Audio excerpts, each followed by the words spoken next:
Hello and welcome to the Redmen TV. It is player ratings time. Liverpool drew 3-0 with Sevilla in Seville. Really tough one to take as a Liverpool fan. Obviously 3-0 up at half-time. Concede 3 goals, 1 in extra time.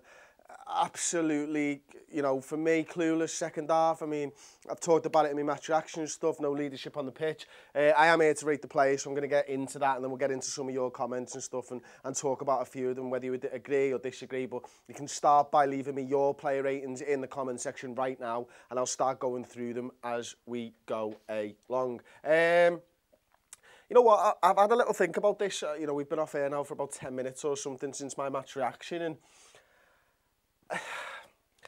I don't think that them four played very badly, if I'm perfectly honest with you. I thought Karius was okay. I'm going to give him a 7 out of 10. I thought he commanded his area when he needed to. He made one crucial save first half, which could have changed the complexion of that game completely. I mean, at 1-0, he tips that ball from, I think it was Nolito, onto the post or something. And what would that Sevilla side have done to us had they scored that goal? That's something that I've got to ask.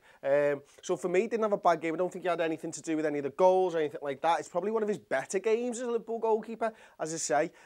Maybe his kicking was a little bit off second half. You know, we wanted him to control the clock a little bit, but then everybody's game management was off clock, all the players and all that type of stuff. And, you know, booted the ball out from, I think it was a back pass straight out and stuff like that. But that happens when you're a goalkeeper. Joe Gomez, I thought he was the best of our 4 defenders. Certainly, I'm going to give him a 7 out of 10.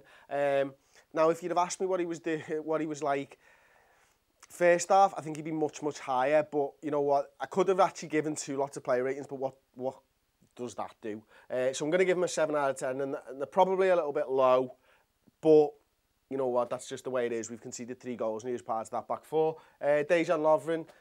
Now, you know what? 8 out of 10. 7 out of 10 for Dejan Lovren. Again, thought he commanded his area. Was commanding in heading the ball away. Apologies. You know what? Threw some crucial tackles in. One specifically, second half had just started. They was just starting to get a little bit of ball. Throws a crucial tackle in there. Didn't really put a foot wrong, to be honest with you. 6 out of 10 for Ragnar Klavan. Again, you know what?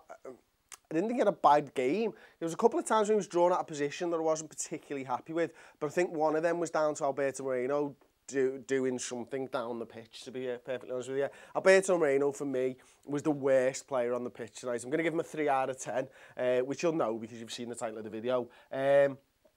Just dog shit, to be perfectly honest with you. Absolutely lost his head tonight. You know, gives the free kick away, gives the penalty, gives the free kick away for the first goal, doesn't track his man on it, gives the penalty away, picks up yellow cards. Could have argued and been sent off. Was right to be benched. That's kind of that. And Alberto Moreno, Jordan Henderson, I'm going to give a tossing up between a 3 and a 4 out of 10, to be honest with you. I'm going to give him a 3 out of 10 as well. I thought he was terrible. Absolutely terrible. I'm not going to talk about the leadership because I mentioned that in my match reaction. I'm going to talk about him on the field. He's a centre midfielder that I believe I'm right in saying that he had 5 less touches or something than Luis Karius on the evening. He had 55% pass completion from your centre midfielder in a game where we needed to put our foot on the ball. Jordan Henderson did not put his foot on the ball and keep possession for us. And that's one of the things that Jordan Henderson is really good at. And everybody who watches the show will know that I like Jordan Henderson as a midfielder. But that performance tonight was not good enough. So there you go. Gini Wijnaldum, didn't really see him. Didn't really notice him too much, to be honest. I'm going to give him a 5 out of 10. A couple of times he wins the ball back. A couple of times he gets into their area and stuff. But for me, he really went missing. Now, that's not... Should I mark him down because he wasn't involved, because I didn't see him be involved, or should I mark him on what he's done in the game? And I've kind of marked him on what he's done in the game. If I was marking him on being a bit of a ghost, he'd probably be down like a 4 or something as well. But I'm going to give him a 5 out of 10. Phil Coutinho, first half, when we looked good, Phil Coutinho looked good. But again, it's telling that he was one of the players that was brought off because that midfield needed a bit of bite. It needed to try and get back into it. He's the wrong type of player for that. I'm going to give him a 6 out of 10. Mo Salah, I'm going to give a 6 out of 10. It felt like to me watching him that he was a little bit tired tonight. And again, first half, you know, I've got no problems with the way that we played. You know, 29% possession, I think it was first half, 29% possession second half. These were fighting off scraps tonight, a lot of these lads. And what they did with those scraps first half was nothing short of brilliant.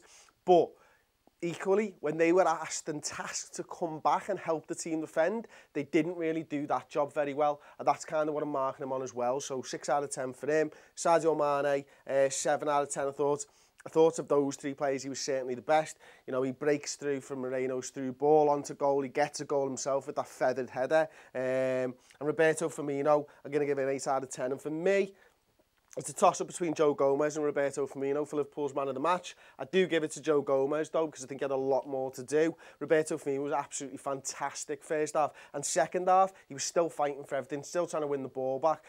But he was such a lonely figure at the top of the pitch. And then the substitutions. Dun, dun, dun, dun, dun. Emre Can goes in there. Jimmy Milner comes in there. And Alex Oxlade-Chamberlain comes in for Mo Salah, doesn't he? So they're the substitutions. James Milner did try to put his foot on the ball, but don't know how much he can do that from the left-back position. Not in the way that this Liverpool side plays, certainly this season. Last season it was a little bit more. He did have a lot more of the ball, but I think he was definitely asked to sit back and defend. I'm going to give him a 6 out of 10. Emre Can, I'm going to give a 7 out of 10. I thought he was definitely much better than the other midfielders when he come on. Really fighting to win the ball back, trying to press Eva Banega, although it didn't really happen for him. And Alex Oxlade-Chamberlain feels sly even marking him because he was brought on with a few minutes to go and he didn't really get into the game. So I'm going to go into the comments anyway and see what everybody else has been saying. Sarah Smith says, in big games we can't play with Coutinho in midfield. We have to play with Can or Milner instead.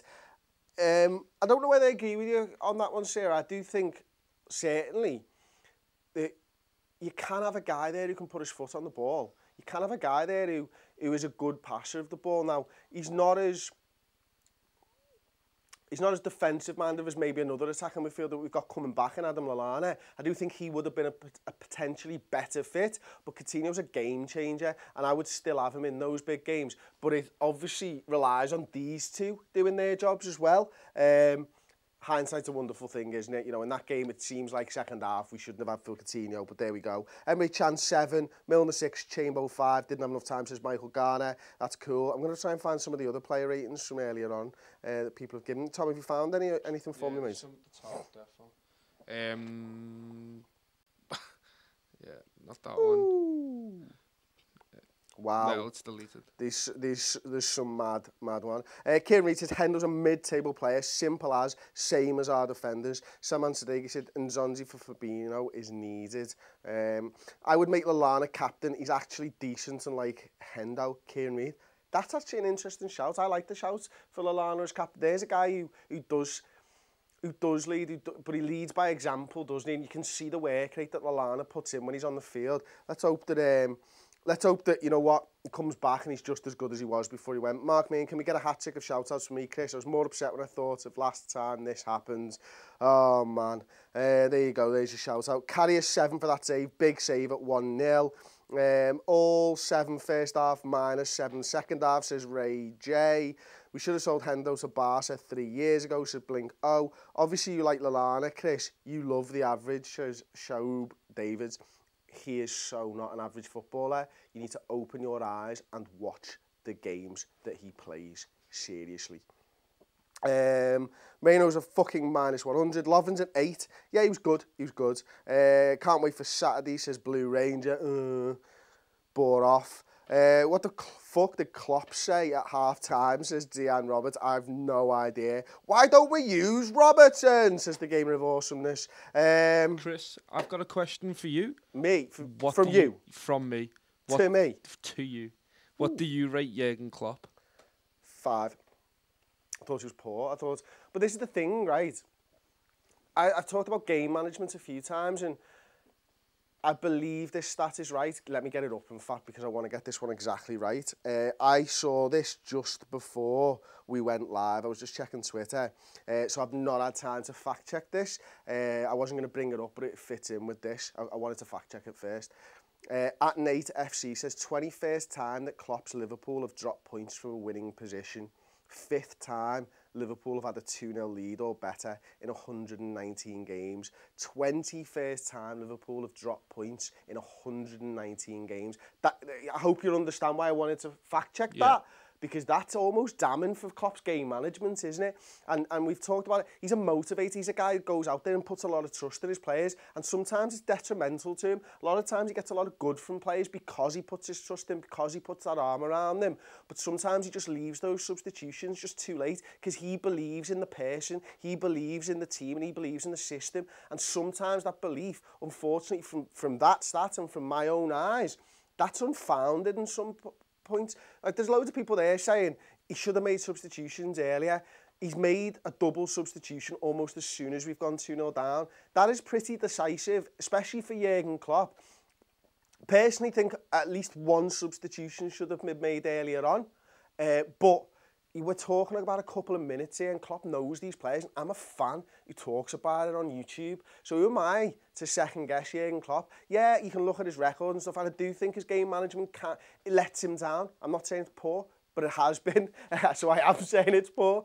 But yeah, it's such a tough one, Tom. It really is. I hope I've answered your question anyway. Yeah, definitely. Thank you very much for watching the player rating show. I'm going to go back home and put myself through the highlights one more time before bed. Then we're going to come in and film the final word show tomorrow. Little less emotion, but that will be difficult because it'll be in about 15 hours and I'll still be very emotional about the game. Don't forget to like the video, subscribe to Redmen TV on YouTube, and keep coming back because Liverpool will keep coming back.